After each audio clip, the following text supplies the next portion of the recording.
to the Cinementalists. Noun, plural.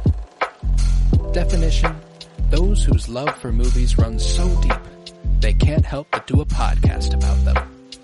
Hosted by Colton Robertson and Joseph George.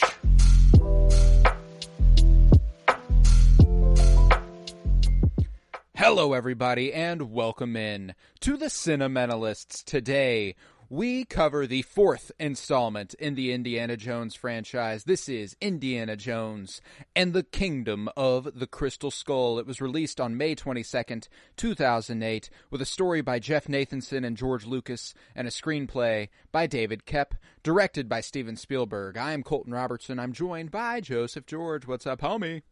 Oh, what up, what up? Always a pleasure to be here.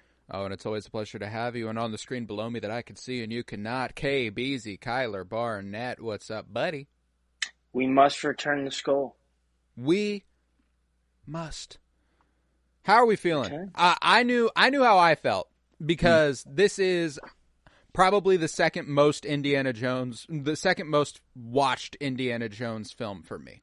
I've watched this a lot. It came out when I was 8.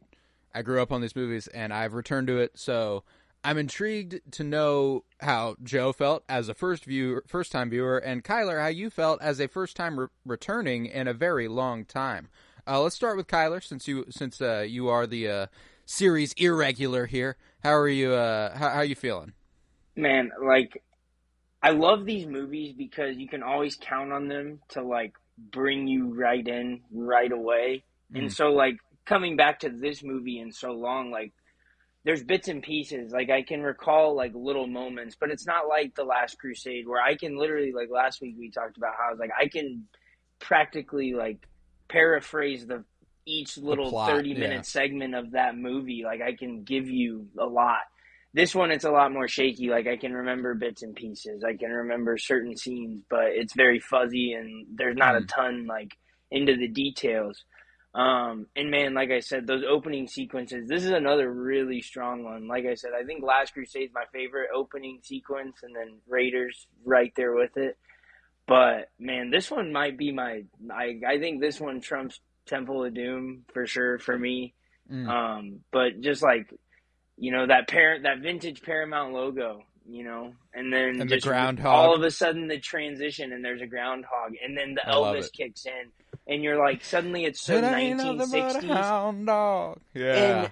And my favorite part is that I loved watching Back to the Future as a kid, and I've talked about this throughout this. It's kind of hard not to with Spielberg's involvement, but just the era of Back to the Future when he goes back to 55 and the upbeat music, the jazzy stuff, and the cars, all of the culture and everything, that's what we're getting here. And I really love that action, that sequence, all of that. Oh, I do too. And there's a certain, it almost feels like George Lucas never let go of American graffiti a little bit with the opening here. That's exactly what I was thinking. When there's a sequence with Mutt at the bar when he gets off the train. Yes. That was exactly where I was okay, this feels as it's classic. It's classic Lucas. This is the era he obviously loves. This is the era and this is the most George Lucas Indiana Jones movie. The other one, Spielberg ends up shining through even beyond George Lucas's story beats. This is the George Lucas Indiana Jones movie. I think now it is clicked on it. I want to come off saying that out of the Indy movies, this is the one that I've enjoyed the least so far, which I thought was not going to happen. But I am not I'm not in the camp of this movie's bad. That's for sure. This is not a bad movie. Right. It's and now that you say George shines through, I kind of had the question. I'm man, this is Spielberg. He is still directing this, but at some points I'm this doesn't really feel like him. I don't know why. And the camera and the stuff, it's still him, but the store or just the at certain there's points an essence to it that doesn't feel right. Yeah, and I was kind of wondering. I'm like, what's the difference? And maybe it is the different era that we are in. It is shot a lot differently, and I think I like just the graininess and just it felt like the first three were kind of dirtier in a sense, and this one's kind of like a cleaned up kind of version, and just a whole different era. And there's a lot of different things that are going on. Like it's super easy to hate the Nazis. You know, that's one thing that's a given. And now, you know, we're entering Cold War era and just, you know, whole commies and stuff like that. And it's not like as easily of a hateable villain. And I like off rip, it's not as easily hateable. And it's interesting to think about the fact that, I mean, Spielberg and Lucas and a lot of the original Indiana Jones audience did grow up during the Red Scare. You know, like, they did grow up during a time whenever, you know, it was like, those commies, they're here to fucking kill you. You know, like, obviously, a lot of modern sensibilities about communism in general.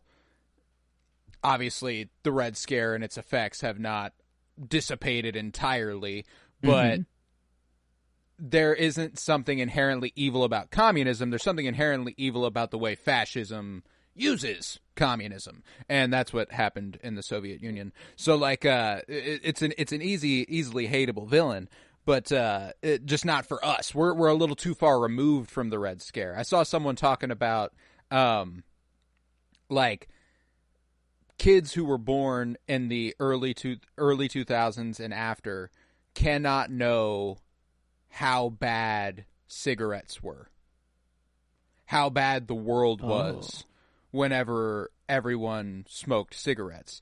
It was so bad, and now it is so good by comparison that people are worried it will repeat itself because we have no context of how bad it was. Like, I think that there's something about the Red Scare that kind of similarly applies. Like, we know the Red Scare as being like this kind of mythical, almost mythical, like, ousting of people that was paranoid, and, you know, there were some communist sentiments for people that were, but like McCarthyism and the way they went on a tear and taking down any politician who disagreed with them based on the fact that you are an agent of Russia. That is what you are. Like, we can't, like, there's something a little similar happening now, but it's not exactly the same. And I think there's something to us it is more communicable to be able to go, we know we fucking hate Nazis. Universal, timeless. Yeah. Like, it's for the most part, sadly, not some circles, not, which is disappointing. But like, it's like communism is not universally hated the way Nazis are. You know what I'm saying? So like, it doesn't inherently give you the same flair as the Nazi. Well, villain. It's like, it's really interesting to like watch this movie with the Red Scare and like Soviet era, especially earlier, just because. Like, I think back to, like, other things you've seen, like, with Red Scare, and it's like, okay, Stranger Things just recently did this, but it's it's a much older era Red Scare, and so it's interesting to see the difference in, like, there was 2 periods of the Red Scare, and, like, this one is a little bit more, like, I don't know, the people were a lot more skeptical and just, like, the fear is totally different. Like, you feel like in the Stranger Things era, like, and obviously that's played up totally differently, but I just mean thinking about, like, historically, actually, like, the 60s one is way different because there isn't this, like, abundance of technology to know that they could be taking it further technologically, if that makes sense. Yeah. So it's like, immediately in this movie, you get Area 51, or Hangar 51, I mean, whatever, and you just see the level of technology we're working with, which at the time, late 1950s or whatever, we literally just watched Indy get freaking launched at, like, the speed of sound practically with no restraints or anything. Like, it's really interesting to see I love the Red Scare era. Like, the Cold War is probably one of the most interesting historical, like, that's one thing that, like, I really love, and especially, like, once pop culture starts crossing into it, That's another thing like that I really enjoy about this movie. Is just the way that they use that era of history is fascinating to me. So I agree. They do. I agree wholeheartedly. They do a good job of villainizing it, though. Like, it's not like they're clearly the villains of the movie. Oh, so yeah, I'm not trying yeah. to say that it's like it's this it's muddled because like It's she's a holding lot the skull. nicer. It's a lot nicer to watch Indy kill Nazis. You know, like that's just something you want to see. You know, like that's just like I completely get where you're coming from when you say like the villain just isn't quite. And frankly, like I love Cate Blanchett. Mm-hmm. There's nothing that substantiates her as being like the only villain of the movie she's better than is Temple of Doom, and that's just because Temple of Doom, it's a really racist depiction that's hard to be like, okay, well, this is good, love this, you know. So like that's why like it's not going to stack up to Belloc, who is the mirror of Indy, the dark mirror of Indy, or Julian Glover in Last Crusade. You know, like there's something more personal about that. Like I think the problem is that the people that were expressly representing the Nazis in those movies were secondary villains. You know, like she is representing the Soviet Union. She believes in the Soviet Union. And like, so her beef doesn't feel personal. It feels like she's got a greater purpose, you know, like she has a greater idea at play. And I think that works, but it lacks that oomph that Belloc has as the opposition to Indy. You know, and I think that ultimately it does make the movie suffer a little bit on the villain side, you know. I will say, I think this is, I never have a problem with the doohickeys.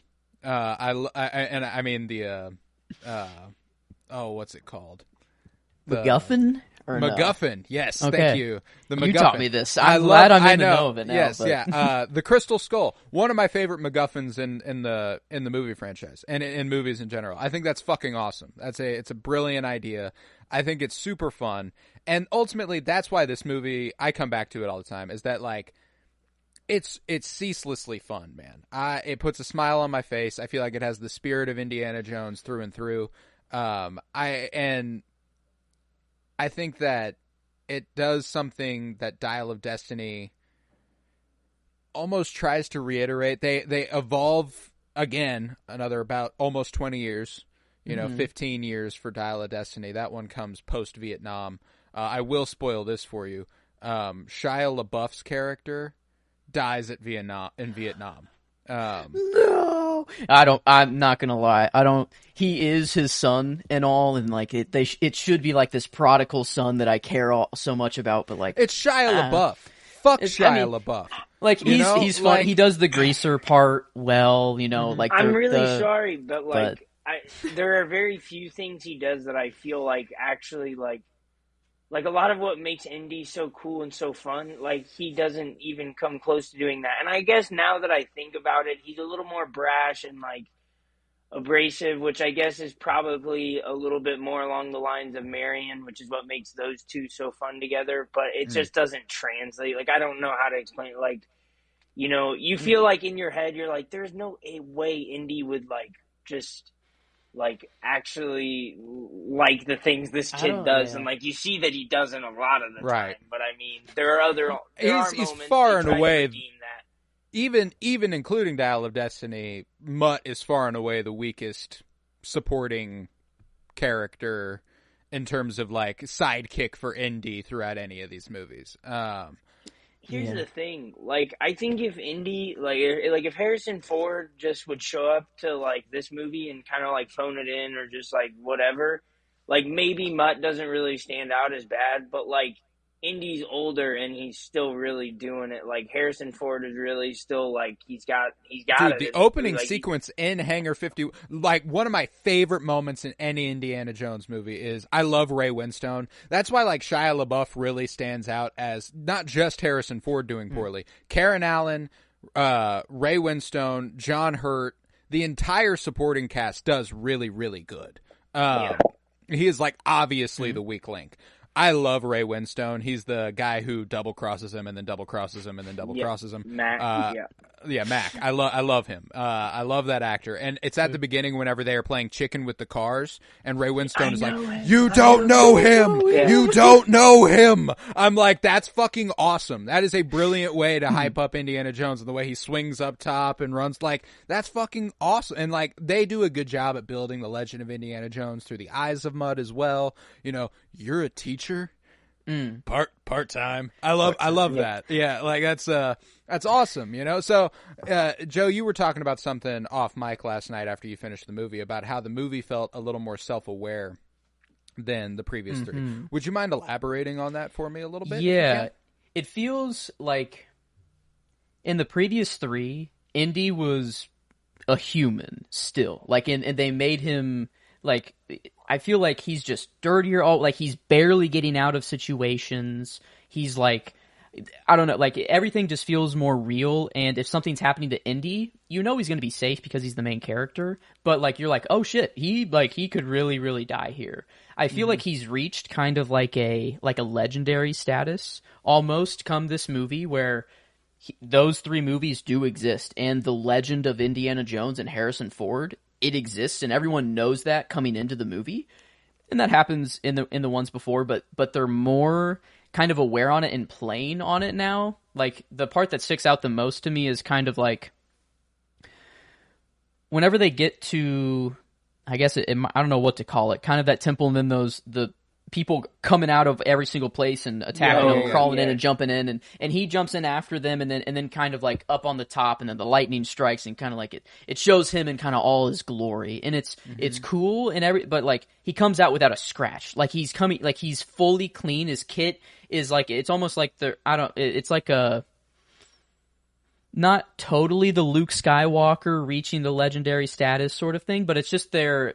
It's there. Like, it's the stuff outside of the movie that is now being brought into the movie. And it feels like maybe that stuff was just thrown in there because they knew it would get the cool audience reactions, and like, it's cooler for the movie. It makes you feel good, but I don't think that strengthens the movie itself. I think that can only honestly like really hurt a movie story-wise and critically-wise. But as far as like a fan and watching the movie, it's awesome because, I mean, this movie has aliens and pyramids and spaceships and interdimension, like in a crystal skull that is like on it. Like, it has everything cooking, and like 100%. I was smiling ear to ear watching this whole thing. I'm like, okay, this one was made. You know, the writer's room, George sat down, or whoever fucking came up, pitched this idea. They were like, yeah, we're making this one for the nerd, the Joe type people. Yeah, right. So, I mean, I loved like all of that last shot of the fucking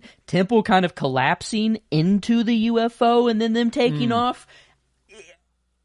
I don't know if I've seen this before, but I've literally had a dream in which the Pyramid of Giza, like, fucking started rotating and shit and did this, and I'm like, no fucking shot. I'm like, holy shit, so there has to be a spaceship underneath the every pyramid now, or, you know, I don't, like, but it was awesome. It was like, and I couldn't believe I was getting it in an Indiana Jones film, and on one hand, that's really, really cool, but then it didn't feel like Indy full, like, it felt just kind of like we can now, so let's do it. And it's not all bad, but I guess that's kind of where I feel like George kind of stepped in a little bit more, and Spielberg less, you know, his footing on the movie kind of went down a little bit. But and one thing I really like you talk about building up the legend and stuff, like, at this point, like, it's very clear, like, he's kept on doing, like, going on adventures. He's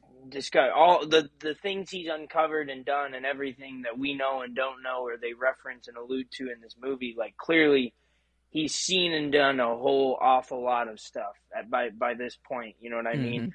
But one thing I do like is that I don't know, and, like, obviously this is the most far out, like, kind of, like, I mean, this is beyond, I mean, this is otherworldly type stuff, sci-fi. Like, he's not quite dealt with this, I guess, is what I'm getting at. I mean, the other stuff is historical. As old as it may be and the powers it may hold, like, I don't know if we've seen Indy like kind of hold a fear for what he's gonna uncover the way that he does this. Like, I think in Raiders there is a little bit of fear, obviously, with him and Marion, and it's like, don't look, it's not for us. Like, but it always came across as like more respect, you know. And for this, like, you can see, like, once he looked into the skull and it did the whole thing, you know, the mind reading and all of that stuff that went on, like, and he saw what it did to Ox, like, you can tell there's almost a little bit more of a, like, fear for what he might find and uncover in this one, which I think it's really interesting to juxtapose the fact that our character is as old as we've ever seen him. He's seen and done as much as we've ever seen him, you know, have done. Like, nothing theoretically should really shake this guy much, you know what I mean? I mean, the great thing about it is you build up to those moments where he does kind of have this fear for what he's going to find, but Mutt the whole time is scared of everything else, you know what I mean? Right. Like, Mutt is scared of literally everything. Dead bodies. Indy's uncovered this guy that's been mummified for 500 years. His body still looks great. And Mutt is, like, deathly afraid. You know what I mean? No, and I love... So I really do like that, like, trope, or I guess that story bit there, that it builds to that. Because, like I said, he's as experienced and seasoned as you've ever seen him. And yet, like, you could tell from the moment he's at Hangar 51 when they talk about him having, like, examined and studied what they're looking for, whatever it was, 10 years prior, 5 years prior. And, like, Indy just basically mums the word. Now, obviously, it's Soviets. He's not going to just give away information. But, like, you can tell, like, obviously, if he's that deathly afraid to give away this information to them, like, clearly it's something that he's very worried and concerned about being in the wrong hands, I guess. So, I don't know. That's just something that, like, I really liked about this movie is that. I'm with you because one of my favorite moments is, like, there's something cool about the previous movies in that he always knows exactly what he's looking for. You know, like, this one, you know, it's like the Lost City of Akator. We got to find Ox. You know, like, we'll figure it out along the way. I love when he finds the crystal skull and he's like, what the fuck is this thing? You know, he's like, this doesn't make sense. You know, like, that's cool. And it's cool because that's not something he's typically out of the know on. It's not something, whenever he comes across something, he's like, oh, like, he's in the streets speaking a small tribal language that not many people speak. Was it Incan? Like an old Incan language? Something like that, yeah. Mayan, maybe. Like, I know he spoke Mayan. I know he speaks Mayan, but then, like, whenever he's in the streets and he's like, I ran with Pancho Villa, and, you know, like, that's actually something interesting. And the reason Mutt as a character works a little more for me is that he is very similar to young Indiana Jones in the Young Indiana Jones movies. So, like, the character itself, I like Mutt. I don't like Shia LaBeouf playing Mutt, you know. And that's one of the episodes of Young Indiana Jones is Indy running with Pancho Villa and his crew. So this was an express reference to Young Indiana Jones. Well, and it's funny you bring that up, not necessarily the Young Indiana Jones, but the similarities and stuff, because, like, the way that their relationship is written and wove throughout this movie, like, it really should, like, it's a good beat, like, you know what I mean? Like, the bit they do with, like, it's okay, like, you don't have to go back to school. Like, don't let anyone tell you different. And then he finds out it's his son, and now it's like, you didn't finish school. Why'd you let him drop out of school? I love it. Like, it's good bit, and, like, now that you're saying how similar it is to, like, Young Indiana Jones, like, that makes that bit even better, because it's like, that's so like your dad to, like, get mad at you for doing the things he dropped out of school, which, like, is what Henry didn't like. He obviously went back to school eventually, but he went to go fight in the war, which his dad really didn't want, and he went off on adventures, which his dad really didn't want, and obviously when he was done, he went to school so he could be a professor like his dad and stuff. But when did Young Indy come out? So that was before? This was It was Kingdom? in between Last Crusade and Kingdom of the Crystal Skull. Okay. It was the late 90s. Okay, that makes sense because it did kind of feel like they were referencing some things. Like some things it felt like it was just like, oh, it's just in Indy's past and like referencing things, but it did kind of feel like there were some references that some I might have gaps. been missing. And and there aren't a ton. There's also there's something cool about Indiana Jones and the way the script is written, where they allude to a larger world that we've never seen. You know, whenever he's like getting kicked out of the college and he's talking to the former dean who decided to resign with him, which is really cool. And he's like, "Where will you go?" He's like, "I'm gonna go to London. I've got this guy out there. I can hang out. I might be able to teach there." You know, like we've never met that guy.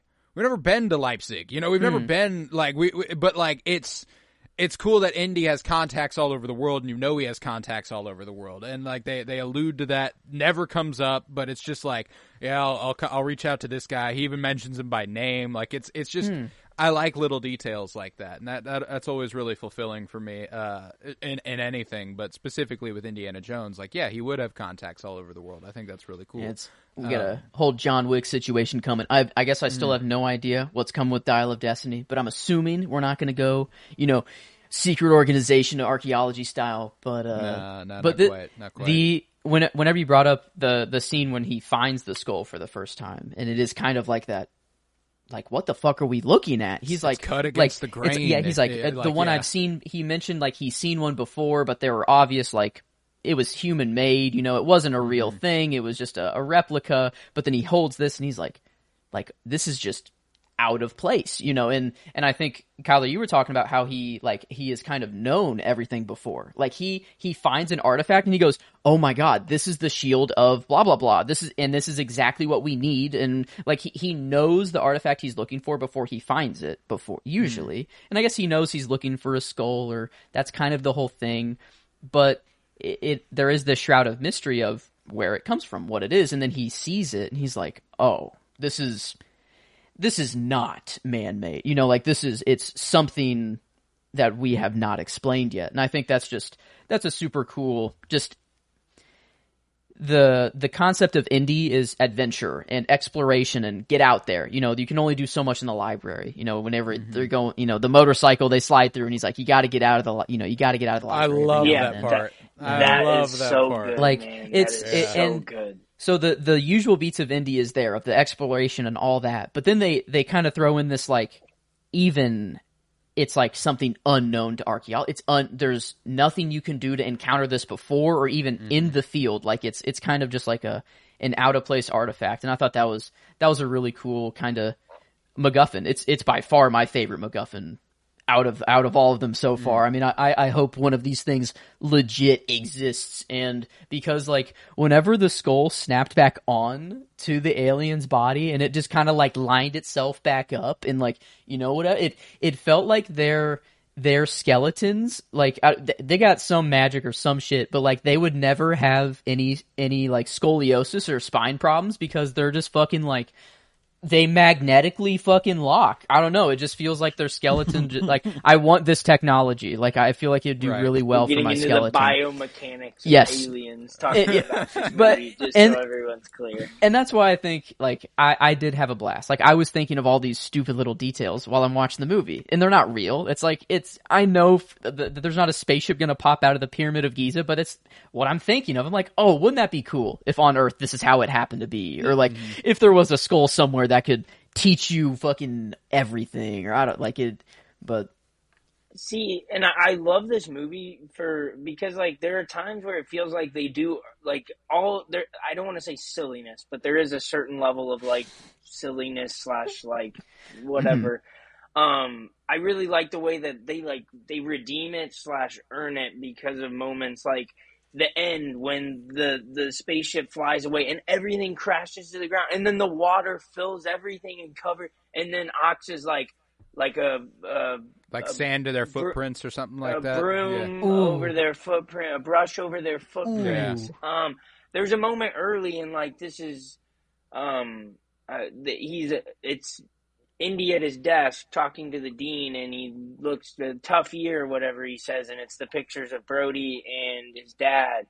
And the dean has a line where he's like, he says we seem to be at the stage of life where I think he says like where instead of Life giving, stops it giving starts you taking things, it away. starts taking away. Yeah. Yes, yeah.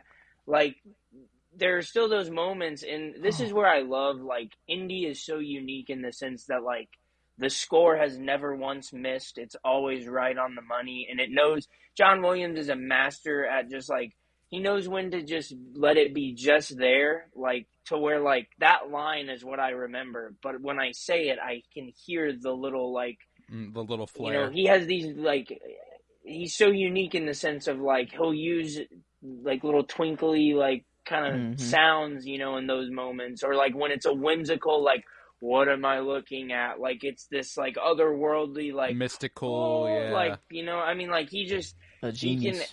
he can put a track down that absolutely describes the feeling of whatever you are watching, and like it's a marriage made in heaven that he gets to do Indy, because I don't know if like anything gives him as much leeway to be like, okay, this is supposed to evoke a little bit of horror, a little scary, and he gets to go with all of the like, you know, those crawling, striking like, chords, yes, and then if he wants to go with like the whimsical, what have I uncovered and discovered, you know, like you have these booming percussion with like, it's just incredible, man. He's so good, and it elevates everything in these movies. Some of the best. I'm a sucker for the Indiana Jones theme. Like, I was like a year ago, right around a year ago, when we, as of recording, when Dial of Destiny was about to release in theaters, and now that was a little over a year ago now, even recording. When that trailer was playing in theaters, the trailer would make me cry. Because like I would be in the movie theater and I'd be hearing the Indiana Jones theme and I'd be seeing Harrison Ford and I'd be like, oh my God, it's gonna be wonderful. You know, like every time the theme flares in this movie, it just puts a giant fucking smile on my face. There's a point during the jungle chase where I can't remember specifically what happens, but Indy like grabs something and he looks at it and he's like, and like in the background, it's not even like a prominent ba ba dum ba. It just ba ba dum ba, and then it starts going into something else. Yeah. And I'm like, fuck yeah, you know, like it just gets me fucking going. I love the Indy theme, man, and I love the way it's not deployed in a way that's like over the top. It's never, they don't rely on it. It's not like every time Indy does something cool. It's sparsely implemented and it's chosen for the right beats, and it's wonderful. Whenever he takes the hat at the end of the movie and like that's I don't put that shit on yet. Yeah, come on, he's trying to put that. I thought that was taking the mantle, you know, quite yet. I don't know if that was is that the I know as a kid the implication? I always thought that was what they were like saying, like was like Shia was about to do it, and I'm like, please don't, please. No, they're expressly saying nobody else will ever play Indiana Jones. That's this time. That's what I took from it. Like I'm old enough now to like read between the lines of that. Like that makes sense. Okay, because I was like, I thought they were trying to plant the seed of like maybe we're going to let Shia LaBeouf. That's what they are doing whenever he's putting the and everyone's going no fuck, and then Harrison Ford goes boop. No, sir. And you're like, yeah, you know, like, it's, so when it comes to the very, very, like, the last couple minutes of a movie, The Last Crusade obviously has something else cooking for it, you know, like, when it comes to the ending with Sean Connery and them riding away from the cave. This is probably my second favorite ending of any of the Indiana Jones movies. I will say Dial of Destiny has a really, really good last scene. I won't talk about that, but that movie really ties itself together and ends the franchise. You know, like this could have been the ending. In fact, probably should have been the ending. You know, like are we sure? Are we sure? Like, because some people would have said that the third might have been the end, and then this one could have been. I mean, but dude, like, he's gonna have to do it like tomorrow. Like, he better start like that's tomorrow, the thing is that. Like, it's a send-off. It's a send-off. And I won't elaborate on why, but there's a specific choice in the literal cut to credits that is the end of the franchise. Like you can, it's a brilliant choice. I love it. They Tony Soprano'd my boy. Are we serious? No, I'm ready. I guess I'm Because it was marketed as the end, right? Is that how, like, did they Kingdom market of it the that Crystal way? Skull or No, Dial of Destiny? Dial of Destiny. Dial of Destiny was like, and is, Harrison Ford is like, this will never happen again. Okay. He never said that during Kingdom of the Crystal Skull. It was just like, he did the movie and it was a good return to the character, but he was never like, this is it. You know, like, everything about the marketing. If you can, watch the documentary on Disney Plus. I think I mentioned it a couple weeks ago. Timeless Heroes. It's about Harrison Ford as Indiana Jones. That is a brilliant fucking documentary. It made me sob, and it will be a post Dial of Destiny viewing.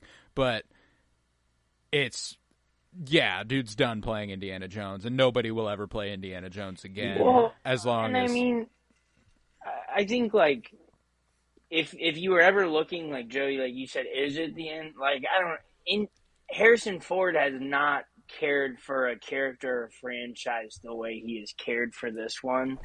Like, it just really feels like, you know, him coming back for this last one, and then, like, with what Colton's all saying is true. Like, I believe him. Like, I know obviously he's done, like, I'm not saying he did this movie for money, but, like, obviously it has a price to come back and do it. And it's like, okay, I'm going to do it right if I'm going to do it, obviously. But, yeah, and that's something the Marvel that, like, money came talking, like, he's taking it. The Star Wars money came talking. He's Blade taking Runner. It. He hasn't really been, like, happy or excited about him like he has I've been never for Indy seen always. I've never seen Harrison Ford as vulnerable as he was on the press tour for Indy. Indy 5. No. Dial of Destiny, he was like tearing up in interviews. Like he loves this character. If Indiana Jones is ever brought back, I will not watch it because it won't be Harrison Ford. It will be a corporation's money grab trying to do something with Indiana Jones. And I think that there's a world here you can build off. Like, there's a character in Dial of Destiny I would love to see get her own thing, you know? It wouldn't be Indiana Jones, but it would be in the vein of Indiana Jones. And if you want to do something in the vein of Indiana Jones, I'm down for that. But you're not doing Indiana Jones anymore. And that's why, like, the critical reception of this and Dial of Destiny have never been of supreme importance to me, because Harrison Ford loves these movies. Like, it's not even, you know, there's people will talk to, like, the standing ovation Dial of Destiny got at, like, Cannes a couple years ago or last year. It was like 10 minutes and Harrison Ford, like, sobbed through the whole thing. Like people, like, and it's just like, it's so clear that, like, his love for this character has ran so deep for 40 years that, like, and it bleeds through so hard. That's why, like, it's one of those movies where, like, I text Joe last night and I was like, perhaps my love for the movie blinded me to its faults a bit, you know, because I still struggle to find what's wrong with the movie. I know there's things that are wrong with the movie, but, like, I love it, and I can't help but love it. There's an excitement and a frivolousness and just kind of throwing caution to the wind about this movie that I respect. Like I said, I like George Lucas as a story writer. I like him as someone who comes up with concepts, and I'm not a huge fan of him as a director, but as a writer and a storyteller, he's got it on him, you know. And I think that this movie continues that trend for him. I do think it's tonally it is a little odd and warped with Indy, but I will say the tone of this in terms of the MacGuffin and what it's capable of is closer to Dial of Destiny than it is previous iterations. Like, it is, we're still relatively, we're dealing with something, it's funny to say, like, something that could never happen, you know, because, like, none of this could ever happen, you know, like, maybe. The Holy Grail. Yeah, maybe. You know, and that's what's cool, is that, like, the Holy Grail, it's like, no, we don't think so, but, like, who are we to say? The Ark of the Covenant. No, we don't think so, but who are we to say? You know, like, that's why, like, when it comes to Temple of Doom, Kingdom of the Crystal Skull, and Dial of Destiny, there's a little bit more of a far-fetchedness that's, like, it's a little bigger, it's a little grander, there's something less personal about it, it seems. or less down to earth, I should say.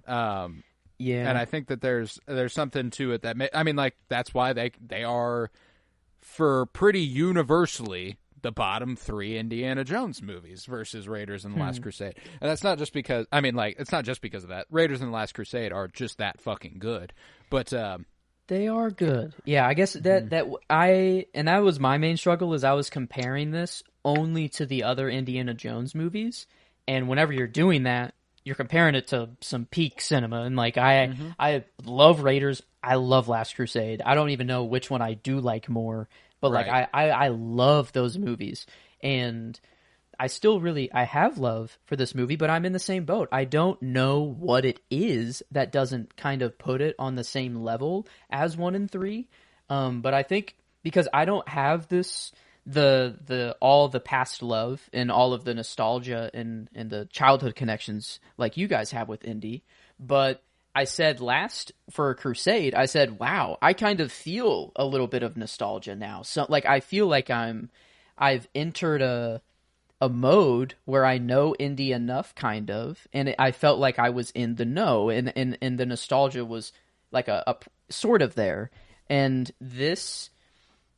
It plays him up as the legend even more than the last movies kind of do, but I didn't really feel that, the oomph of the first couple. But no, I think it's funny that the previous ones, they're religious artifacts, and it's down to earth. They're real, that's the shit. But it's an alien skull, but they are still humans worshiping it. It is just a different religion, It's it is off-worldly, but isn't God or any.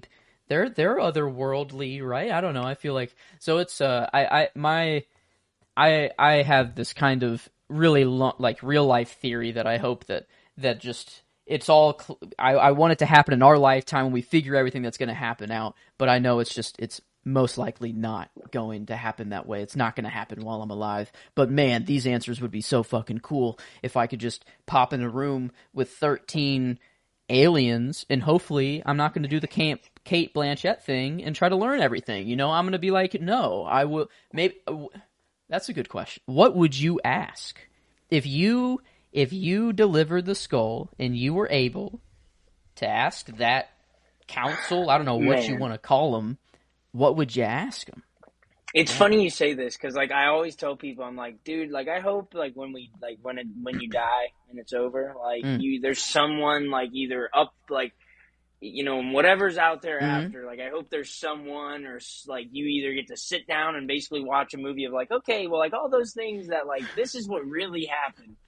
And every time the thing that I just first come to is what really happened to JFK. And it's I know there's got to be something better to ask, but that's just always the one at the front of my mind. To know what actually happened to JFK. And it's I need a final fucking answer. Give it to me. I really have to feel I know I could come up with something that either pertains to me or pertains to something more. And there's got to, but that's just the one that's my. If you said that and I had 2 seconds to say it, that'd be the first thing that I would be able to spit out because it's just the one that's always at the front of right. Oh man, when you get to find out everything that's ever happened in the world, that's the first one. Hey, and I don't know why. That's my boy. That is my boy. I gotta have a better answer than that. There's got to be something interesting. But that's just it would really suck if you wasted that question. They were like, no, they got it right. Lee Harvey Oswald did that shit. I'd be no. Dang, that would really suck. It's just it is as it is. Yeah, they're like, no, that can't happen. That can't happen. You wanted for more, but sadly, yeah, and they're like, well, now we melt your brain. You lusted for the unknown, and is that the idea? Is it that she asked for everything, and that's what melted her brain? I think matter it's the hubris. I think it's the hubris that she thought she could take all of the knowledge. I think it's the amount. I don't think it's just any knowledge that they give it to her. I think the amount of knowledge they give her literally fucking disintegrates her. She learned everything, and in order to learn everything, that's the whole universe. I guess so. Yeah, that was. I don't know what a fucking She got a high there for a second, though. Imagine that experience before you die, though, because... Before I talk about, she has a monologue or like expositional, whatever you want to call it, at one point in this movie that's incredible. But I want to talk about how when she gets, disintegrated, burned inside out, whatever, what the hell is Mac doing in like the treasure room? Like, dude just randomly decides like, nope, I just want to die with the treasure. Like, he had so much time to grab like 10 more things, even like 10 more like very generational wealth generating type items. All he needed, and this dude randomly just laid on the ground, limp as ever, and just said, "Nope, I'll be okay." What do you mean, dude? Like, you're just the greed, I guess, is the idea. He like, knew he deserved to die. To go with it. I think they're going for. I think they're going for like two different forms of greed with Cate Blanchett and Ray Winstone. You want for too much, and it will. You'll die. Like it'll kill you to. I don't know precisely what I'm trying to say, but like it. No, I get what you're saying. It's not strictly above your station, but like above what all humanity deserves or needs. I should say needs, not deserves. Should know your lane. It's like the classic Indy trope of the MacGuffin or whatever power we're looking for. It eventually destroys the villains and the enemies, but then Indy and all of them, they don't really they don't gain anything from it, but they gain the knowledge that it exists, and kind of, they didn't use it, but it is that sort of respect thing after, and that's, I love that Indy trope of how just your ambitions or your outlook on the same exact situation can completely, like, one is evil and one is good, and that's I don't know, I love that is classic Indy, and so it's there. It's like there is a lot of classic Indy things that are here, and I even after talking through it, like I still don't even know if I can pinpoint exactly what it is about the movie that isn't quite there. And it's weird, man, because they catch it. Like, there are times they catch it, like that lecture, or like I said, monologue, exposition, whatever you want to call it, with Irina when she's trying to get Indy to look into the skull.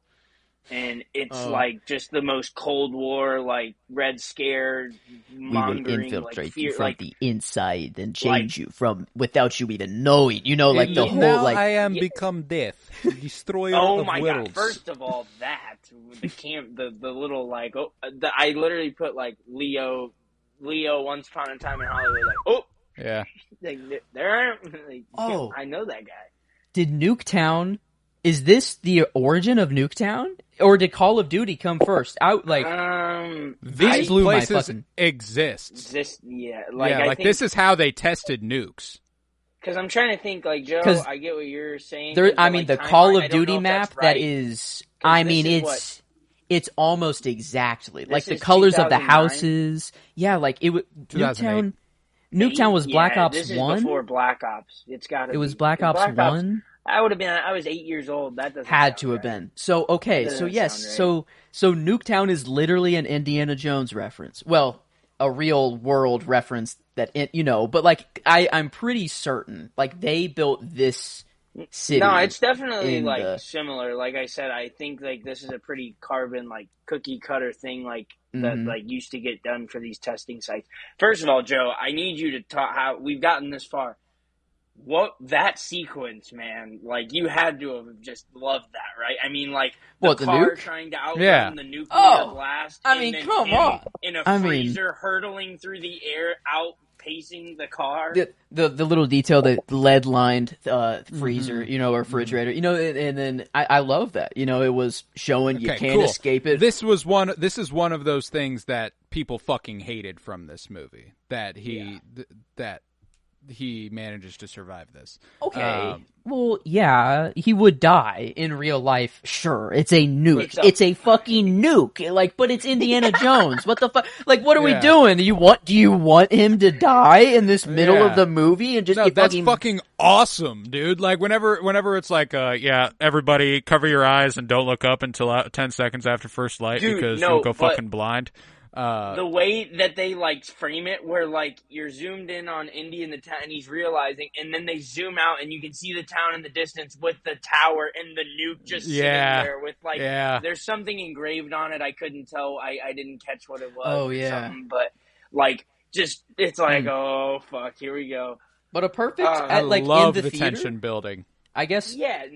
It felt like they were showing it to be like, here's the reality of like what a fucking nuke would do. Because why else why else does he show up in a random nuke town? Like, I feel like it's just like, here's a visual reminder that it's like the shockwave. It's, I don't know, it's just a... Well, it's like time building for me. Like, historically speaking, it's like, this is what was going on. Like, that's why she references Oppenheimer. Like, we were scaling towards the first taste of like nuclear fallout war. Like, it wasn't just like, oh well, we'll just go drop an A-bomb once or twice on a town, and like, you know, obviously that's devastating, but not to mention at around this time Oppenheimer had been ousted from government for being a supposed Soviet spy. So you know, like it's funny to see her reference Oppenheimer specifically when they have such a significant historical tie that didn't actually exist.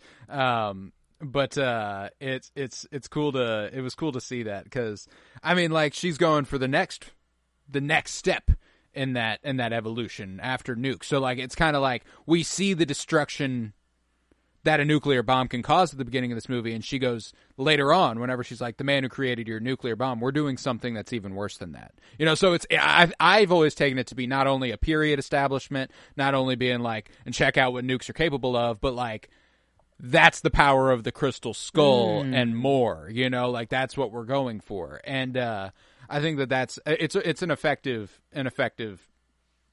story beat. I love the shot of him coming up on the hill and seeing the mushroom cloud and stuff. Like, that's fucking epic. It's awesome. I love the very scrubbed and then getting scrubbed down. Yeah, the guy scrubbing his crotch and him being like, "Hey, buddy, stay up here." You know, like I love that.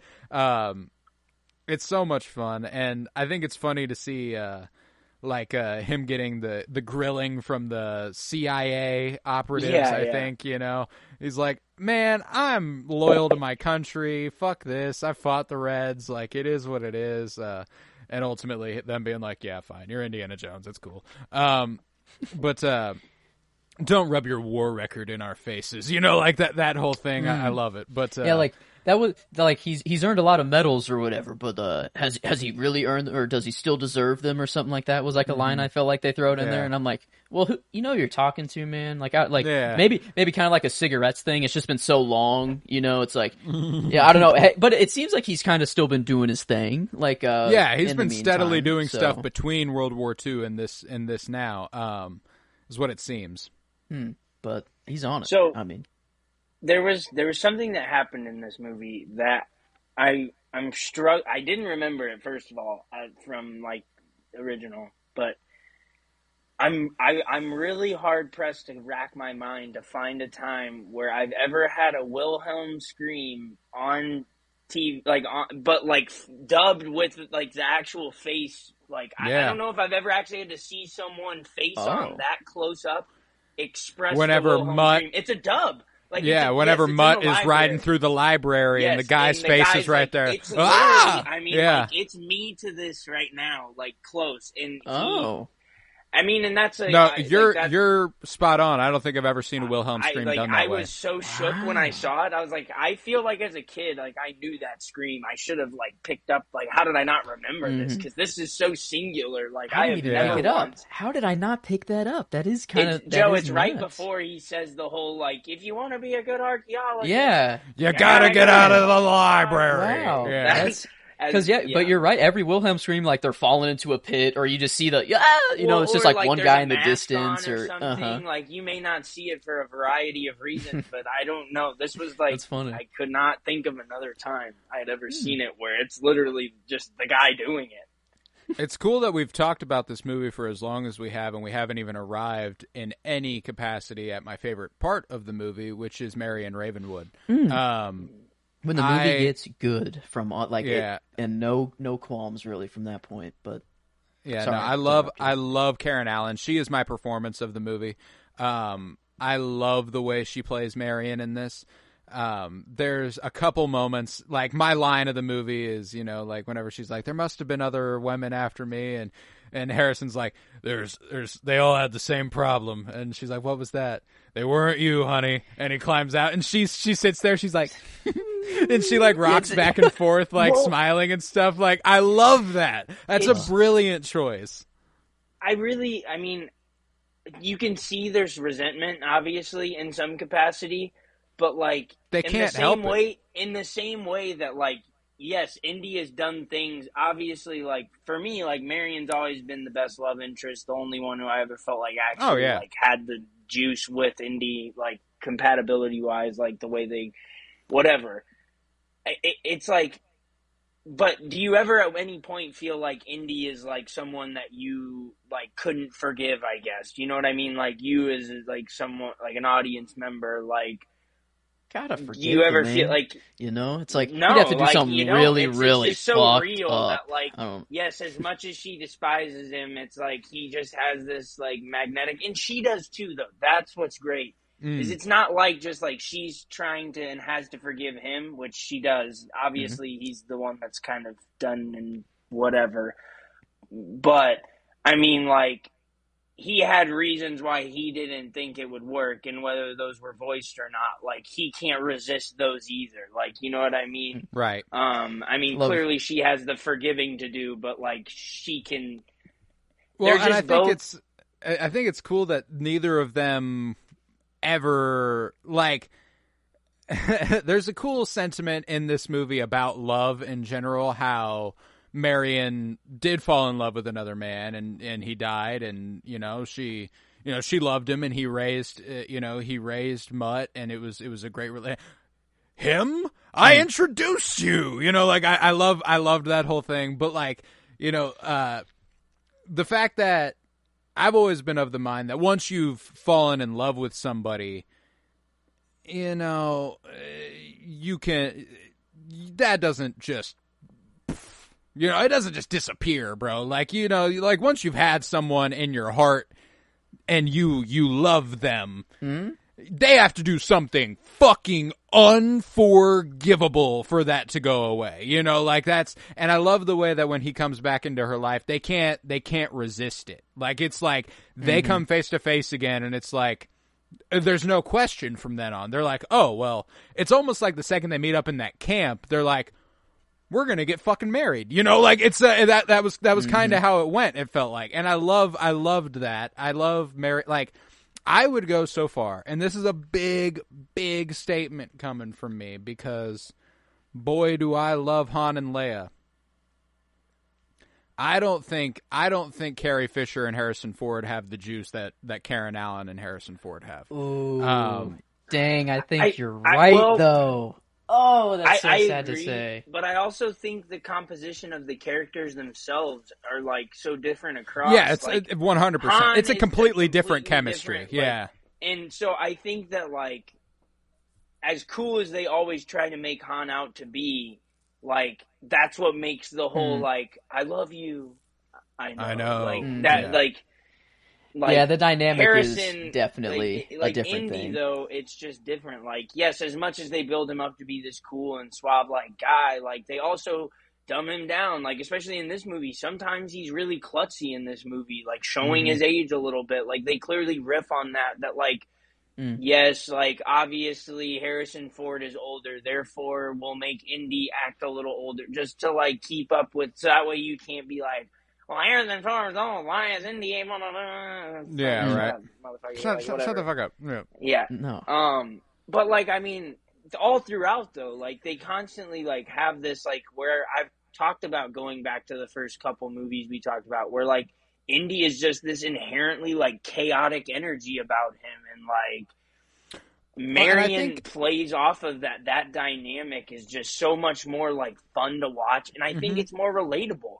Like, when have you ever like interacted with a woman on the level that like Han interacts with Leia? Like, I've never tried. I've never tried or have it in me to like be so like cool, like not yet. Almost been frozen in carbonite and had to tell my love. Well, and that's why I'm about like I think that the chemistries that I'm talking about really speaks to the talent of a director.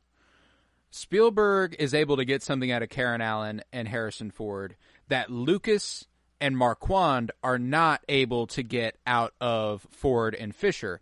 However, Irvin Kershner in Empire Strikes Back absolutely is. You know what I'm saying? Like, Leia and Han's chemistry in Empire, that's true, matches like this, but it's thinking about Hoth, for sure, and Bespin, like and Cloud City, like because like I've read on things like Harrison Ford's talked about. I've read and I've heard things about like the behind the scenes chemistry of that Star Wars cast, and it's like, how are you not able to get like those two to just be the most magnetic like chemistry on camera for all three of those? You know what I mean? Like, how is that not the takeaway I have, given just what I know about how much like Harrison Ford and Carrie Fisher had chemistry wise, you know what I mean, off set and everything. Like, it's just so bizarre. They got it here. That's a crazy. I would never have thought that, and especially coming from you too. Just like loving because Leia. Leia's my favorite character, like, ever. Period. But like, there's something that Ford and Karen Allen have that, like in Raiders and in this movie, like, it's astonishing. They have far, far, far less screen time together than Ford and Fisher ever do. You know what I'm saying? Yeah. Like, it's there are arguments. Like, I went kind of the flip. I gave Marion the character because like when she came in, it was just like, finally, like this was the comfort in the like indie kind of what did Marvel just call it? The anchor bean. Indy's definitely the anchor bean of Indiana Jones, I guess. But like it felt like for this movie, it was really nice to have Marion in here and her being like, a good life. I lived a really good life without you, you know, and like it was good. But then but then at the same time, just being like, well, I know I'm falling for him as I speak these words out of my mouth, and you're like whenever he does climb out of the truck and like he, you know, they weren't you, honey. He's just going to work. Fucking punches the dudes out. God, that's why I mean, like, I love Harrison Ford, and Harrison Ford is probably the best performance in the movie, but there are just specific choices that Marion Ravenwood made that make me, or that Karen Allen made, that makes me so fucking happy. Like, whenever he does say that, and she's just kind of like, she kind of like giggles to herself. There's a point, like, after they go down the waterfalls, and she's sitting on the shore with the steering wheel in her hands, and she's like, and she's just like laughing maniacally. Like, I love that. It's just so, and I agree completely. I think Marion Ravenwood is the anchor in this movie that makes it tick towards the back half. It reinvigorates the movie in a way that it really needed, because we were getting to a point where I was like, I don't want to watch Mutt the rest of the time. It can't just be Mutt, you know. Like, I need something else. And she's the saving grace for sure. Well, one thing I really like that they're able to do with specifically these two is like, think about from the moment she's introduced, there isn't a ton of downtime. In all honesty, like almost all, and this isn't just this movie, they do this trope in other movies too, but it's just so effective with these two, is where it's like a lot of the background character development or like the interaction between those two that really moves the needle of that relationship happens when like one or both of them are in imminent peril. Like, you wouldn't think that works. Like, how do you properly build up anything? But it's because of like the dynamic they have, and that what the peril puts on stakes wise, where it's like, we may be dying. I have to let this, like, I either can't let this thing go and I want you to hear about it before I go, or B, it's like I want to hash this out with you and like make sure you know this is how I feel before I go, or Right. whatever it is, or like just the intensity and stress of the moment like lashes them both out at each other, and we uncover this like whatever, like it moves Like the needle of that relationship. Mutt It's is something his that, kid. Like that was inherently had to be said.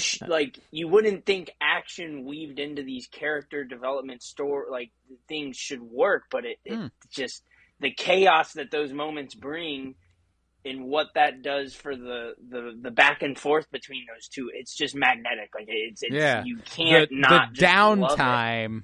The downtime for Marion and Indiana Jones is being in a snake pit, ready to face their imminent demise, or sinking into quicksand. I know it's not quicksand, but that bit is so funny, man. Like it depends on the viscosity and the blah blah blah blah blah blah. It's like shut up. Like it's like it's like now that he's his son, he's like, oh, I can't wait to just grandstand and tell you all the little things about knowledge. No, I love it. And like, I love it. Oh, just grab the snake, Dad. No problem. I know you don't have any fear on that, but call it a rope. It's a rope. It's a rope.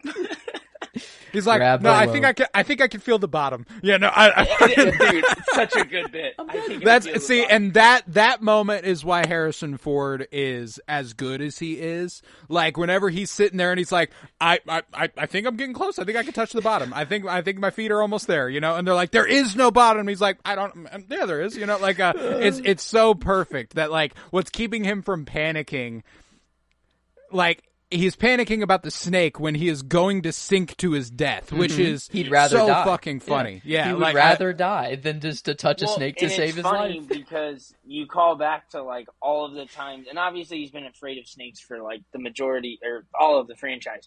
But like if you remember in Venice when all the rats are in that tunnel, he's like literally not giving a fuck. He's laughing about the fact his dad never could have done this because he's deathly afraid of rats, and then he's.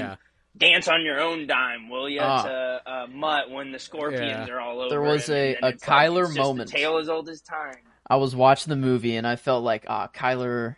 I don't know. Maybe not you would like this, but I felt like you talked about it in every movie before. You're like every time that we're given like an insect or a rat, it's the most amount that you've ever fucking seen ever, you know, and the ants. Did it again. These ants, dude. Ants. Like, there's this childhood fear that I've had from King Kong, the Jack Black 2005 King Kong, whenever they're down in this pit and it's like this sucky thing with teeth that like slowly eats somebody. And I'm like, Andy I know Serkis. Yeah. Oh, okay, then fuck, yeah. But like, I knew it would never happen. Eating thing? No, it eats him. Eaten. Yeah. And I'm like, if that were to ever, that's like one of my worst fears, to be like slowly eaten by something. But then this, I thought that it was gonna be like a slow kind of whatever, but like the second, like I just like someone just dropped in and take him. Like, oh my god, he just got like kind of like eaten. It was nuts. Well, dude, like. These things are horrifying. Like when there's a scene when the first one gets on her and she smacks it and she pinches it and it's like just the goopiest, juiciest it's thing. like whenever she crushes it between her knees and it splatters on the camera. Oh man, like wow. There is some very good action though, and I will say there is a couple scenes where it kind of loses me. Like I know one scene that it's caught a lot of flack is like the swinging scene. Like that is ridiculous. Like he's keeping up with cars on a route that he doesn't. He's mapping out like Zach Galifianakis in The Hangover, plotting Tarzan. Take this angle and like fucking no. You would have been like 20 minutes behind them. Fuck off. But besides the point, like. There's the scene with the blade where they're mowing through the Amazon forest, and then like the blade goes in the middle of the car, and then, the visual effects on the top half of the car getting ripped off are fucking seamless. That is actually wow. Now that you say that, I mean, it fucking it rams right through that thing, like.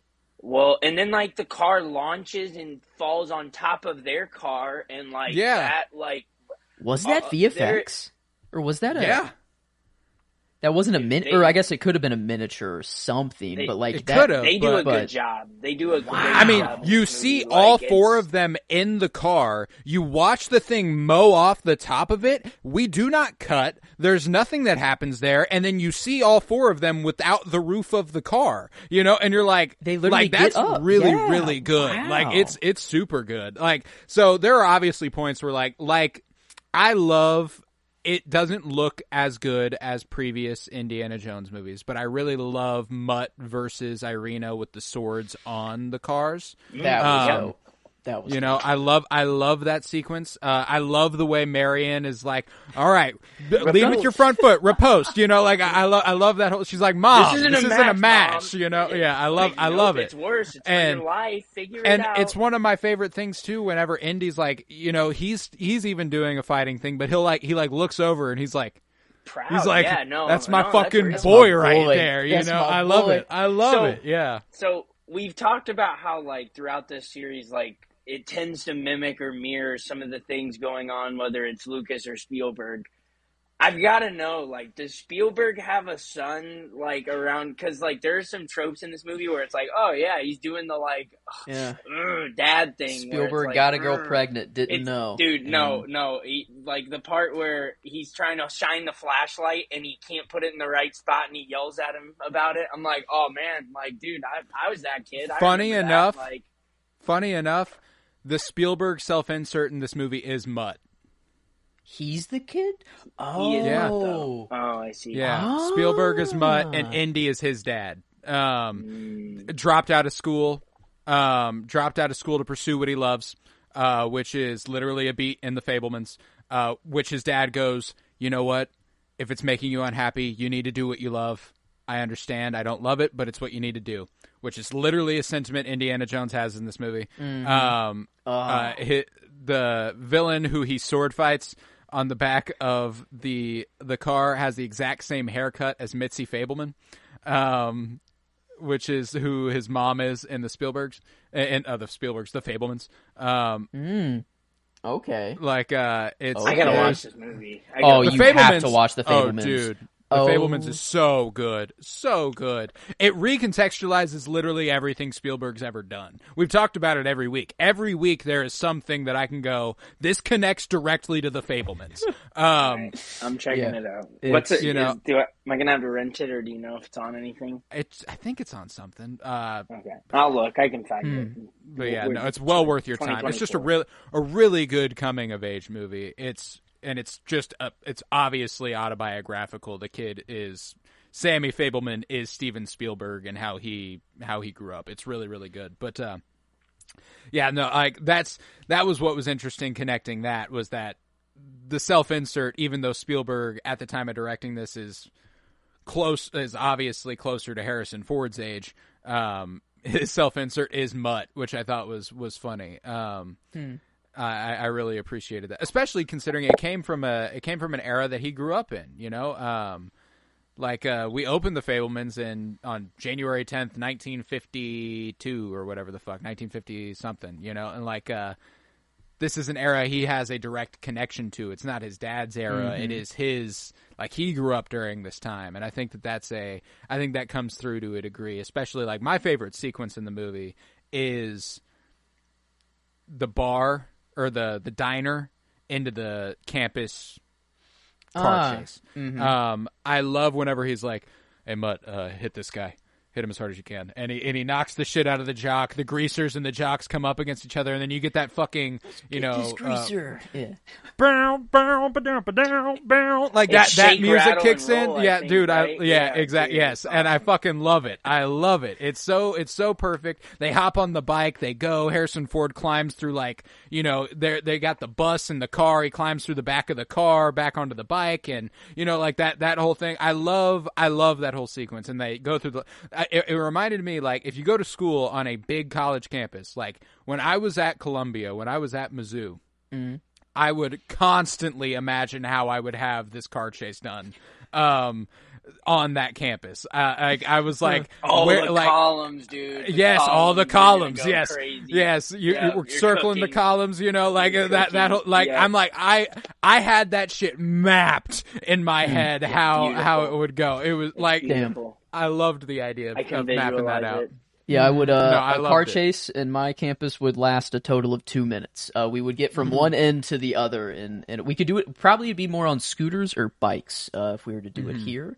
But no, that's the more I've talked about the movie, and the more like I think I was very, very harsh initially because I mean right now I've given every movie. I think even I don't know what I gave Temple of Doom. I think I might have still given it a 5 on Letterboxd. I'm not sure. But this was the first one where it wasn't like a clear, like, boom, like I'm giving it a 5. But now that I'm, like, I love so much shit of this movie to where, like, I was way too harsh on it at first. And I'm glad that now that I have just talked through it, I've, like, sat through all of these action sequences and the stuff that I did have fun with, the tropes that I thought were kind of whatever at first, but then it's the classic stuff. I don't know. No, and it's interesting because, like, the one so far that is the most comparable in terms of quality is Temple of Doom, which in terms of filmmaking, I would say Temple of Doom is a better made movie. I think this is I have a more fun time watching this movie than I do most movies anyway. So like it's really hard to like I have all the Indiana Jones movies out of 5 on Letterboxd. Like this is we were talking off mic prior to this about like Star Wars and how for a long time it was like they couldn't do anything that I didn't like, and we're reaching Indiana Jones is still that for me. Everything I love, it's still there, and it always will be because they won't take it further than this. And I really appreciate that. But when it comes to the ranking of Indy, it's like obviously Raiders and Crusade 1, 2, 3, 4, 5.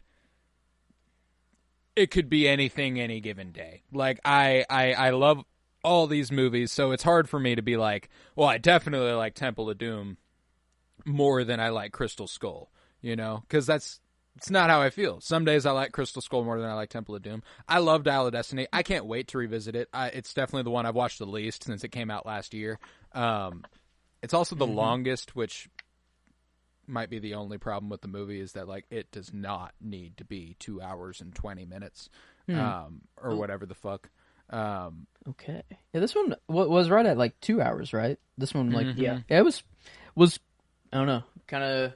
I didn't think I would cut anything out. I don't think I'd add anything more. This one, it didn't feel like it was egging on for too long at all. One interesting thing about this movie that like I just kind of realized is like 34. Ox is not a character we have any knowledge of, but prior, you know what I mean? Like that's one thing that I John love. Hurt.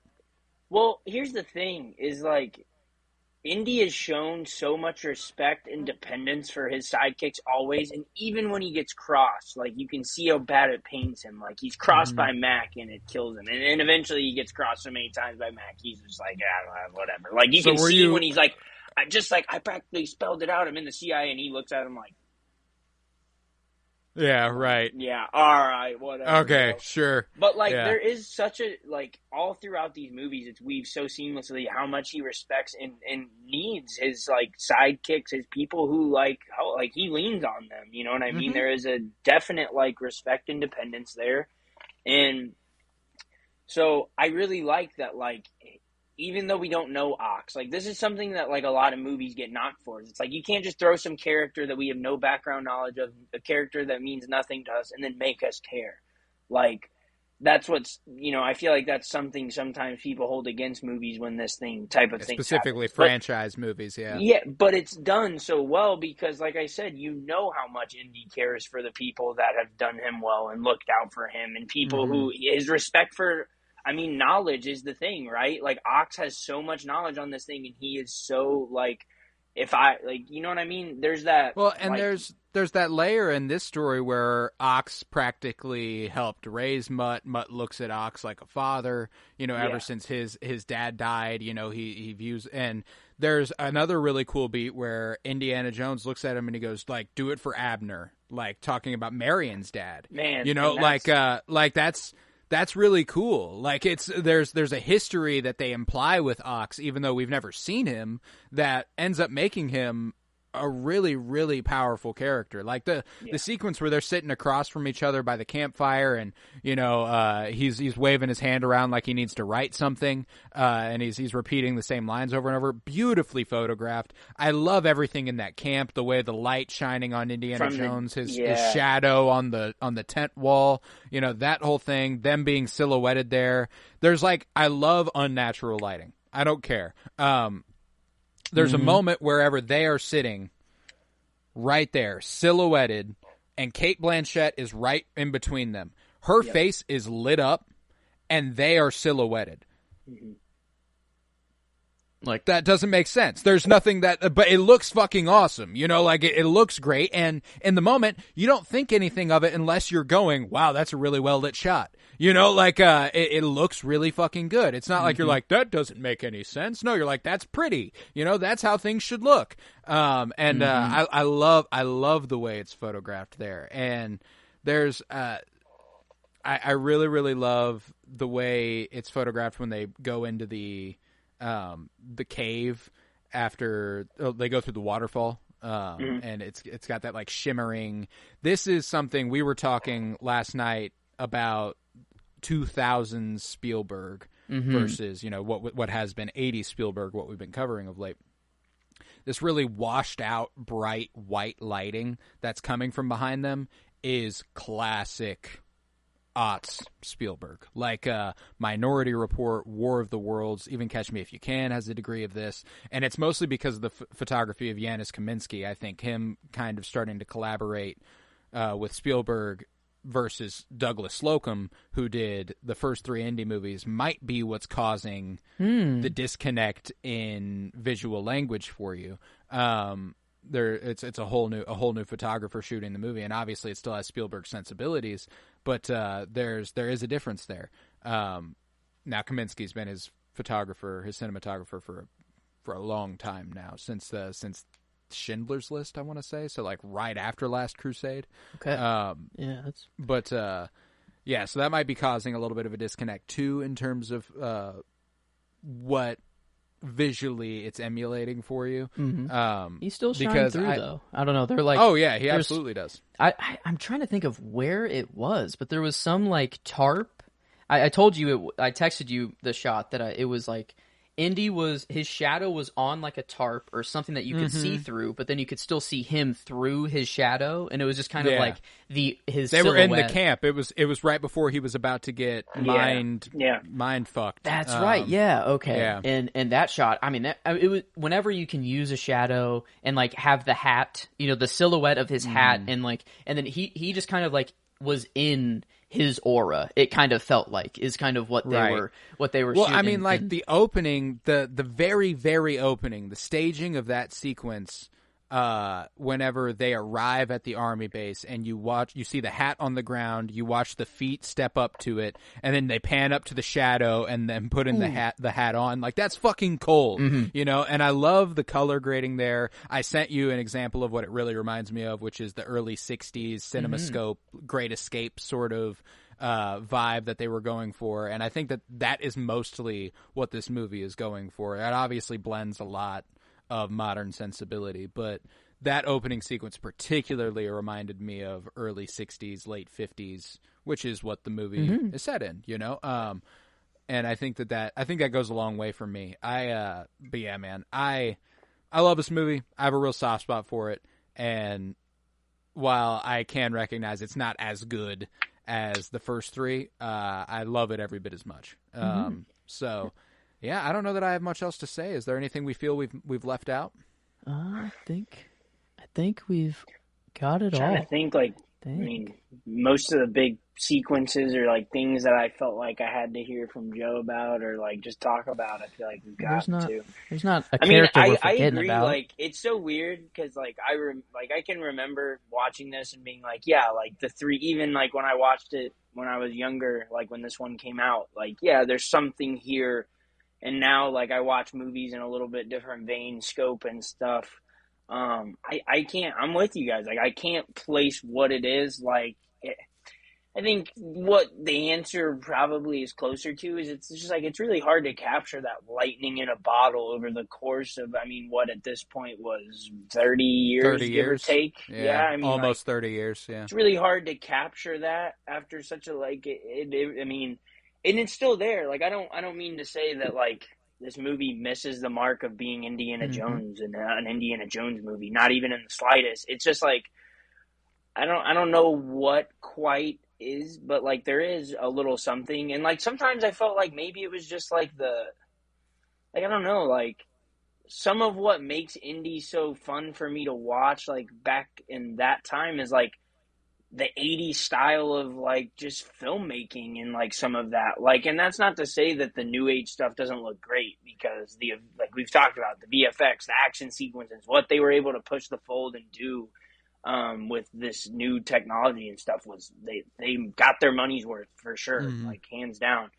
But I don't know, like I can't place it, but like don't ever think that like this movie misses the mark of being Indiana Jones. Like I still have like we've talked about, I still have a fucking blast. Like it's very much so enjoyable. Like no, yeah, I'm what with I that 100%. feel like, and I can't remember if I said this during the first one, like when we talked about the first one, or if I just thought this, but like I feel like before having watched this one again and just kind of like a generalized thing, like I felt like the way people talk about, or some people talk about Spider-Man 3 as like, oh, like this movie, like if you just kind of turn your thoughts off for a little bit and just enjoy what's being thrown at you, it's like fun. And like people try to claim that that's like a fun movie. Like that's what it is. It's not so much like, hey, obviously coming off Spider-Man 2 in this mega, like, you know, obviously one of the better comic book adaptations, movies, you know, like I don't think it's anywhere near like what people think. Like to make that statement, if I did say that, was not at all, like it doesn't hold up at all. Like it's if you're gonna dump Spider-Man 3 down as just being a fun and enjoyable watch, like yes, you can do that with this movie, but there are still all of the things you know and love about Indiana Jones very much still present. Like it's not, don't dumb it down to that, I guess is what I'm getting at, is like, no, I get that. No, and I mean like it's a good fucking time, man. It is a good fucking time, and I think that that's ultimately what I want, you know.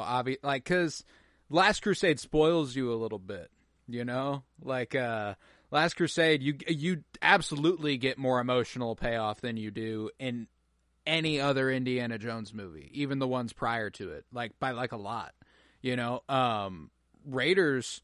This has a lot in common with Raiders in terms of story structure and the way that it plays out and the way that it, like, it's just, it's almost formatted precisely the same, almost the exact same runtime.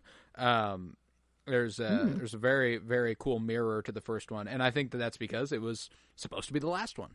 You know? No, it's because it's because the Ark of the Covenant made a cameo in this movie. That's true. It was still chilling there in Area 51. What do we have there? You know, what do we have just in a box, chilling in a warehouse? Did anybody else like the fact that, like, when they're doing that sequence, like, Indy I don't think he drives the truck through, but somebody drives a truck through, like, an entire section of boxes, and it's like, I just watched you pull a box that has, like, a otherworldly metal that has to be the densest material of all time. It's also magnetic. Like, what was it also causes a fucking explosion that like throws the people on the other side. Like they go, man. It's and that's like that's why like I love this movie, man. There's so much I have such a great time with, and like, I don't know. I mean, I think, like, once you make a movie this far after, like, what you're really asking for as a fan is, like, how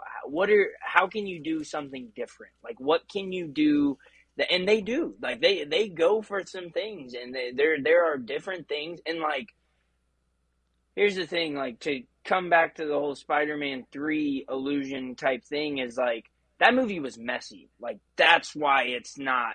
Like, that's why people want to try to call it just like, oh, if you just want to watch and have fun. Like, that's like, this movie is nowhere near as messy. Like, sure, I guess some people may not like that it gets a little bit far-fetched, but like it always has been. Like we talked about this, like sure, the Holy Grail and the Ark of the Covenant feels a little more real than what this is. But like there was a demonic, I mean, not exactly, not demonic, but like, a human sacrifice not as much with as people would like to make. They out, skydived out of a plane on a life raft. Yeah, and landed on a snowy mountain. Mm-hmm. Yes. And then with no control, managed to just not wash get up on the by shores of India. Hey, yeah. I mean, yeah, it's always been far-fetched. So if I guess people, I feel like people are just trying to get their gripes in somewhere, and that's an easy out. I feel like that's an easy one that everyone would be like, "Oh no, you're right," mean, but it's a different far-fetched. Yeah, there's something.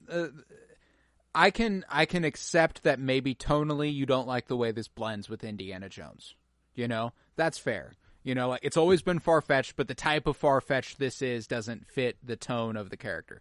If that's your gripe, that's fair. Not just that it's far-fetched. You know, that's how I feel about everything. That people are like, this is unrealistic. Oh, yeah. You are watching a movie. Newsflash. Yeah, this is fiction. This isn't a documentary that you're watching. Yeah. Crazy enough, but usually we do watch movies to escape the reality in certain things, but man, we love to force it back in. That's for sure. I'm glad I'm no longer one of those movie watchers. I feel like no longer cinema sins. Yeah, you know? Used to be. That's for sure. But it's been fun watching like to show the age of when we recorded this, the reception of Trap from this past weekend. Been hysterical to watch people go, this is incredibly unrealistic. I'm like, yeah. Sorry, like isn't it a horror movie? Like you were getting into? Oh, that's the concert. Yeah, the concert. It's a horror movie. Where an entire concert was set up to catch a serial killer. That premise in and of itself doesn't happen. You know, like you are entering.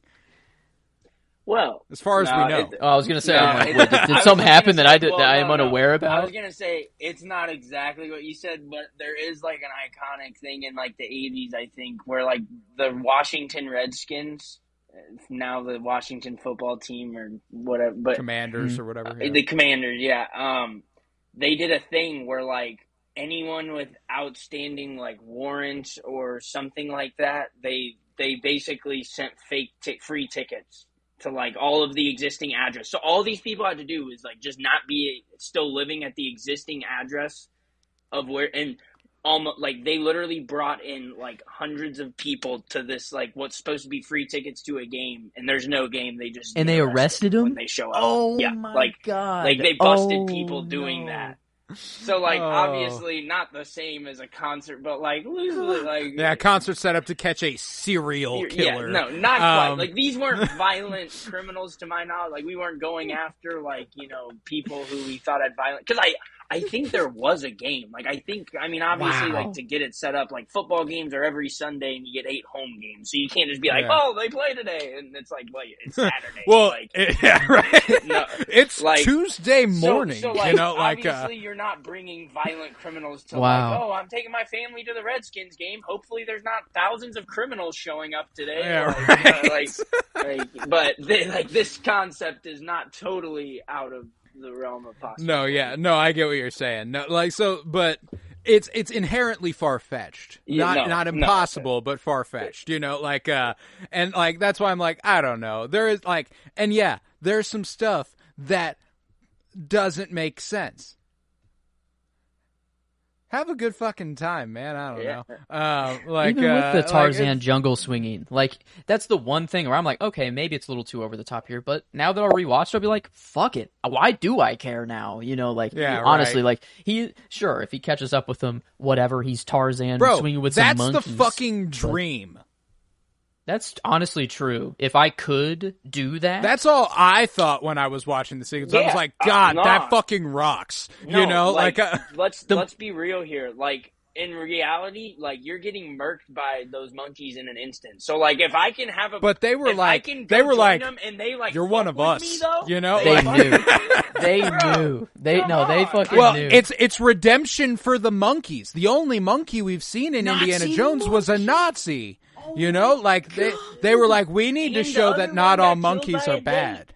No, there's Yeah. the one that gets killed by a date. They've all Yeah. had pretty bad. Isn't that fates the in Indy, the Nazi monkey? That's gets the killed by same. the That's date, the Nazi right? monkey. Oh, though. it is? Oh, It's the I same. guess you're right. Yeah, I it's guess the you're same right. same Sorry, monkey. sorry. Oh my No, god! it's all thinking good. there was one in. I was thinking. Yeah. No, you got it. Wow. No, same monkey. Okay. Yeah, I'm like, and even whenever Shia LaBeouf looks, this was one of the moments that is probably a little self-referential, is probably a little self-aware. Whenever he locks eyes with the monkey almost looks like the exact same monkey. It you is know? right. Like, I think because it's like a very the famous monkey would be almost 30. If they yeah, were no like, way, they then. could have like superimposed him in from an old shot from Raiders. I would believe that. Can I tell you something? Can I tell you what's that? something? I'm honestly convinced that if I look up this monkey from this moment, it's gonna be the monkey from back Night at the Museum.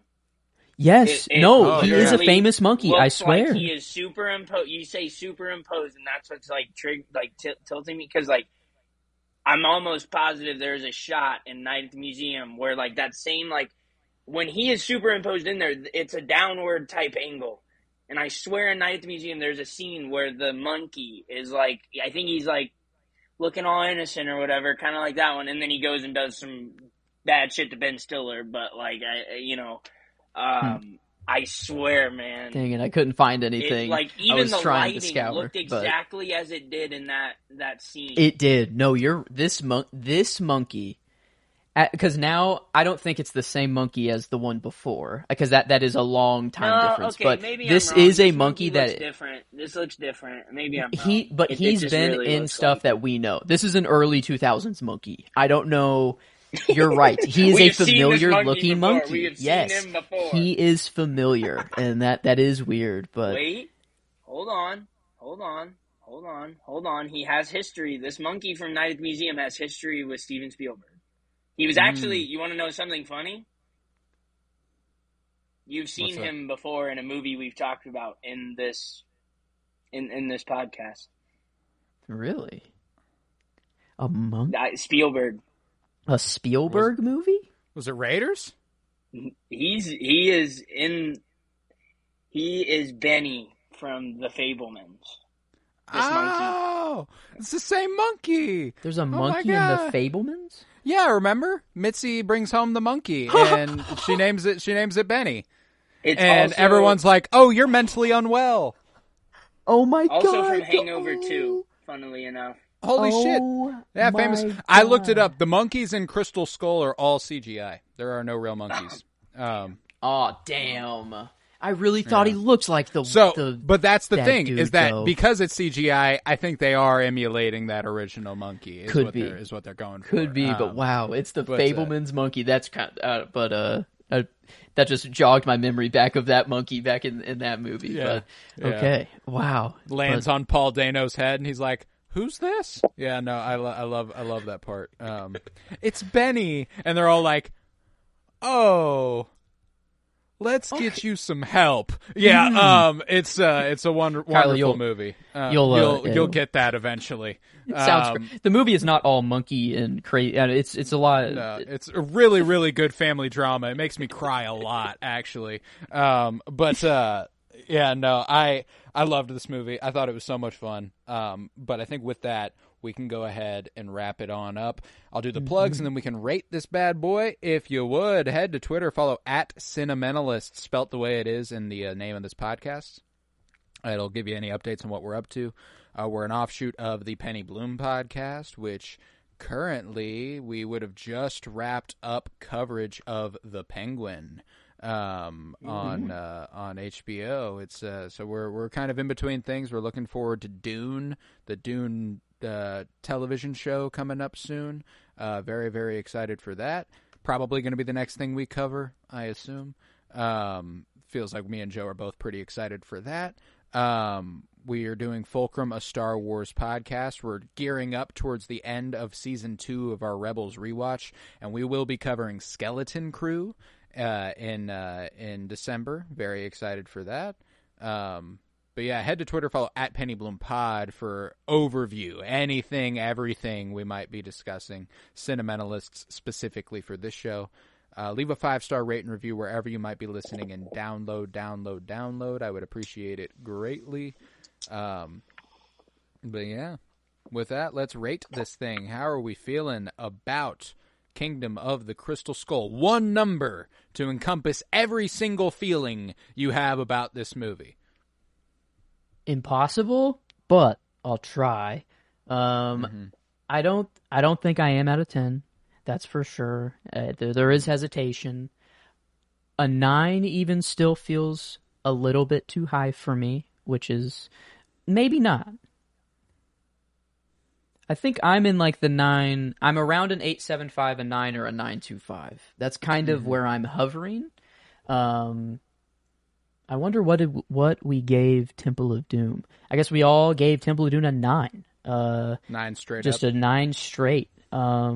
And I would give it a 9 straight then. How about you, Kyler? How are you feeling? I was somewhere between 8.5 and 9. I think 9. I'm willing to go for the 9. This movie, I don't need to think about it. It's Indy. It's fun. I think it's lovable. The ending really, really anchors it for me. Like the ending, not the alien spaceship taking off, but the wedding ceremony and them walking out, the door blowing open and blowing the hat at his feet. Like, man. I love that. I love that about that, because that is like a super, like, it's just Indy. Like, that's just what that feels like an Indy thing to have happen. Like, it doesn't. Okay. I wouldn't necessarily like that or care or really notice that the way that I just oh, that's such an Indy thing to have happen. Like the doors blowing open from the wind and it blowing the hat to his feet. Like, it's so perfect. And then him picking it, I just adore it. I love the ending. Him grabbing it on his way out, Ox in the crowd. Your dad would be so happy or whatever. Like that whole thing. Like, damn, man, it really hits. It really does hit. It's really funny that we talked about how much you like the opening sequence where the hat rolls up to Indy and he puts it on and it's all super cool. And the movie basically ends with the same type of shot, the same mirror. Hat rolls foot. Oh, it's Shia LaBeouf. Oh, nah. No, it's not. Nobody will ever be Indiana Jones besides Harrison Ford. I'm there. My bad. I know we were wrapping up there. You're good. A little piece there. I think I'm there as well. I can't put this anywhere. I can't put it below Temple of Doom, really. So that's where I was at. I'm like, I can accept that it is filmmaking wise maybe not as good, but there's very little else about it that I think you could say isn't better. You know what I'm saying? And I think that that's important. So. Yeah. Well, easy on the math there. I'll agree with you, boys. 9. So that's just we got 10s and 9s. That's all we've gotten for Indy. So a pretty good record so far. Peak franchise. And I'm excited to cover the conclusion next week. We will be back next Friday, the first week of December, if I'm not mistaken. I hope you all had a happy Thanksgiving. By the way, that was yesterday. Be safe on Black Friday. But next week we'll enter a new month. We will be discussing Dial of Destiny, and I'm very, very excited for it. So come on back. There'll be a first watch for both of you, correct? Yep.